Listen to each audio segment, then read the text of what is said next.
আমি দেবাশিসদার কাছে আসবো। দেবাশিসদা, অমিত শাহ বলছেন 110 পার, অভিষেক বন্দ্যোপাধ্যায় বলছেন গতকালই সেঞ্চুরি ক্রস করে গেছে তৃণমূল।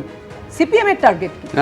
আগে উনারা যেটা না একটা কথা বলি, সেটা হচ্ছে যেভাবে ভারতের মাননীয় প্রধানমন্ত্রী এবং রাজ্যের মাননীয় মুখ্যমন্ত্রীর সংখ্যা অ্যাসার্ট করছেন, তাতে কিন্তু একটা জায়গা পরিষ্কার যে কালকে 152টা আসনের উপর ভোট হয়নি, ন্যূনতম কালকে ভোট হয়েছে 200 থেকে 350-র কাছাকাছি। কারণ এই দুজন গুরুত্বপূর্ণ মানুষ দুজনেই যদি ঠিক কথা বলেন তাহলে তার যোগফল কখনো মাত্র 152 হতে পারে না।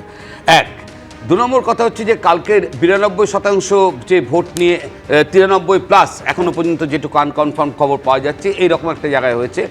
মাননীয় প্রধানমন্ত্রীর বক্তব্য একদম ঠিক, একটা রেকর্ড তৈরি হয়েছে এবং এই রেকর্ড নিয়ে প্রচুর চর্চা হচ্ছে। 3টে প্রধান কারণ এখনও পর্যন্ত একটা কনসেনসাসের জায়গায় ঘুরছে। 1 নম্বর ঘটনা হচ্ছে যে কোনো একটা ভাগের নিচের অংশটা, হ্যাঁ, ডিনোমিনেটর যেটাকে আমরা বলি, সেটা যদি কমে যায়, যেটা এসআইআরের ফলে প্রায় 1 লক্ষের একটু কম বাদ গিয়েছে, ফলে স্বাভাবিকভাবেই পশ্চিমবঙ্গের গড় যে ভোট পার্সেন্টেজ পড়ে তাতে পার্সেন্টেজটা বাড়ে। 1। 2 নম্বর হচ্ছে এসআইআরকে কেন্দ্র করে যে ঘৃণ্য রাজনীতি আমাদের রাজ্যে হয়েছে এবং নির্বাচন কমিশনের ব্যর্থতার পাশাপাশি লক্ষ্য করা গিয়েছে। সেই জায়গায় দাঁড়িয়ে পশ্চিমবঙ্গ গত 15 বছরে যে লক্ষ লক্ষ পরিযায়ী শ্রমিক তৈরি করেছে, সেই পরিযায়ী শ্রমিক অন্য রাজ্য থেকে ছুটে এসছে তার ভোটকে রেজিস্টার করতে, এর ফলে ভোট পার্সেন্টেজে একটা বুয়েন্সি এসছে। 2, 3, গত 15 বছরে এই রাজ্যে যে শাসন অপশাসন যাই হোক না কেন মানুষ প্রত্যক্ষ করেছে, ফলে যে কে জিতবে আমরা জানি না, কিন্তু এটুকু পরিষ্কার যে রাজ্যে একটা তীব্র অ্যান্টি ইনকামবেন্সি জায়গা তৈরি হয়েছে, তার একটা ইম্প্যাক্ট ভোট পার্সেন্টেজের উপর আছে।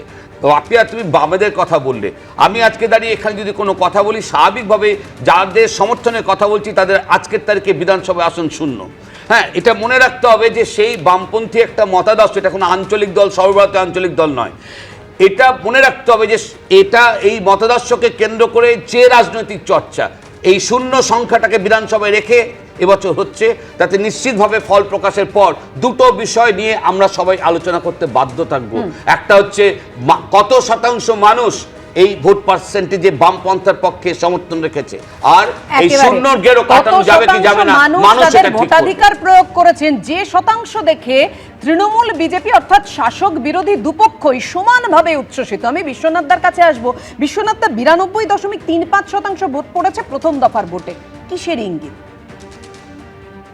দেখো, 92.88% ভোট যেটা ইলেকশন কমিশন এই মুহূর্তে দেখাচ্ছে, তার সাথে আরো 1% যুক্ত হবে। তার কারণ তুমি জানো পোস্টাল ব্যালট আছে, পোস্টাল ব্যালট 1%-এর মতন আছে, ফলে 93.88% বা 94% যে ভোট পড়লো, এটা নিয়ে কাটাছেড়া তো চলছে।